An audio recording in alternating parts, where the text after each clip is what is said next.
Right then, here we have the Blackberry Passport. This square monstrosity is BlackBerry's latest attempt at kind of saving itself from doom, and to be fair, they've had a really good go at doing something different, and largely they've failed. Why have they failed? Well, the first thing is why on earth is the lock key not on the side? If you're going to have a phone this shape, do not put the lock key on the top, because that is just not ergonomically a nice thing to do. Case in point, here's the iPhone 6 Plus, gigantic lock key on the side, easy to lock and unlock. Other thing is if you're going to have a phone this big and you're determined to do something weird with the keyboard, why not just have another row? Like, okay, I'm going to type a message now, and this top row here is like a dynamic keyboard. It changes depending on what the phone thinks you want to do. So I start typing and it feels squashed. Put another row on. If you're going to have a massive phone like this, just put a whole keyboard on it, basically. I don't understand why they've done that.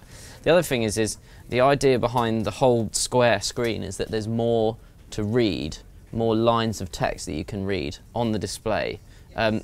Basically, no, there isn't.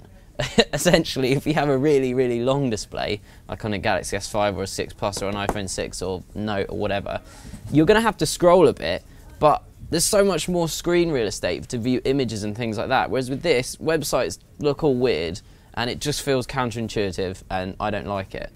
The last thing is BlackBerry 10.3, which this is running on, is just like, I don't know what I'm doing half the time. It explains to you a bit in a tutorial when you start the phone up, but essentially everything's done by gestures, swiping from the top, bottom, whatever.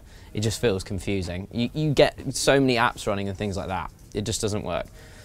To be fair, I actually quite like the fact that it's square and looks so crazy, because everyone picks it up and goes, what the hell is that? But the only problem is you fit it in, you stick it in your pocket, and unlike this, which has nice rounded edges, you get kind of stabbed by these things, and then it's quite big and quite heavy, but that's because it's got quite a big battery in it, which is supposed to make the battery last for 30 hours.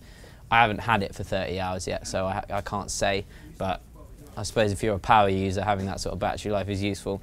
Other than that, really, basically, this is the physical embodiment of kind of everything that is boring about life. It's a phone completely for work, so it's really good at emails, it's really good at Word documents, it's really good at all the stuff that you really don't want to do on a smartphone. If you like doing boring things with your phone and you like square phones, this is probably the phone for you. If not, and you're a normal human being, then I would buy a different phone.